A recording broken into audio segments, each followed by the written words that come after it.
اعوذ باللہ من الشیطان الرجیم بسم اللہ الرحمن الرحیم۔ معزز ناظرین اکرام، السلام علیکم ورحمۃ اللہ وبرکاتہ۔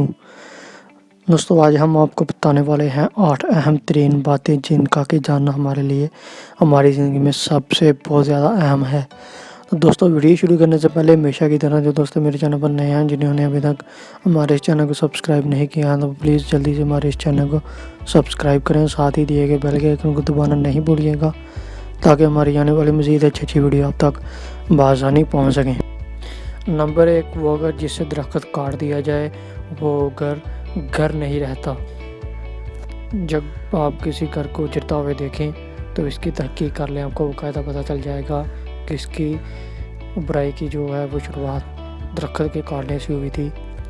یہ ایک حقیقت ہے کہ اس میں اولیاء کرام ساری زندگی درخت لگاتے اور ان کو پانی دیتے اور ان کو اپنی زندگی میں ہی ہوتے ہوئے بڑا کرتے، اور جس گھر سے چیونٹیوں، بلیوں اور پرندوں کو کھانے کے لیے دانہ ملتا رہتا ہے اس گھر میں کبھی رزق کی کمی نہیں آتی۔ آپ پرندے، چیونٹیوں، بلیوں اور جانوروں کو دانہ کھانا اور پانی ڈالنا شروع کرتے ہیں، آپ کا کچن انشاءاللہ تعالیٰ بند نہیں ہوگا۔ آپ کو انبیاء اور اولیاء کرام کے مزارات پر کبوتر، چیونٹیاں، مور، بلیاں اور کتے وغیرہ کیوں ملتے ہیں؟ یہ دراصل مزارات پر لنگر کی ضمانت ہوتے ہیں۔ اللہ تعالیٰ غریبوں میں کپڑے تقسیم کرنے والوں کو کبھی بے عزت نہیں ہونے دیتا، اور آپ اگر چاہتے ہیں کہ آپ کے مخالفین آپ کو بے عزت نہ کر سکیں تو غربا میں کپڑے تقسیم کرنا شروع کر دیں۔ آپ غریبوں اور مسکینوں کو چادریں اور کمبل لے کر دینا شروع کر دیں۔ آپ ہمیشہ عزت دار رہیں گے اور آپ کا بڑے سے بڑا مخالف بھی آپ کو بے عزت نہیں کر سکے گا۔ آپ لوگوں کی ستر پوش کا بندوبست کریں، اللہ آپ کی برہنی ڈال دے گا۔ اور چوتھی بات، اگر آپ اپنی اولاد کو راہ راستوں پر لانا چاہتے ہیں تو آپ غریب بچوں کی شادی کروا دیں، آپ کی اولاد نیک ہو جائے گی۔ آپ تجربہ کر کے دیکھ لیں، آپ غریب بچیوں کی شادی کروائیں اور ان کے گھروں کو آباد کرائیں، آپ اپنی ہی اولاد پر ان کے تاثرات دیکھیں گے۔ اور پانچویں بات، اگر آپ اپنی زندگی میں شکر اور اطمینان لانا چاہتے ہیں تو غریب لوگوں کو کھانا کھلائیں، آپ کا دل اطمینان کی نعمت سے مالا مال ہو جائے گا۔ آپ کو اولیاء کرام کی ذات میں اطمینان نظر آئے گا۔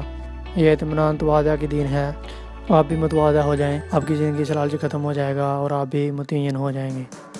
اور چھویں بات، اگر آپ تندرست رہنا چاہتے ہیں تو آپ غربا اور یتیموں کا علاج کروانا شروع کر دیں اور آپ کی صحت امپروو ہو جائے گی۔ اس کے بدلے میں آپ جو بھی دعا کہیں گے وہ دوسرے مریضوں سے نسبتاً زیادہ آپ پر اثر کرے گی۔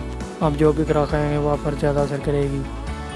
اگر آپ ڈپریشن کا شکار ہیں تو آپ دوسروں کے لیے ٹھنڈے پانی کا انتظام کرتے، آپ کسی غریب کے گھر موٹر لگوا دیں، کوئی کنواں کھدوا دیں یا گھر کے باہر کوئی ٹھنڈے پانی کا کولر رکھوا دیں، آپ کا ڈپریشن ختم ہو جائے گا، کیونکہ پانی آگ بھی جاتا ہے۔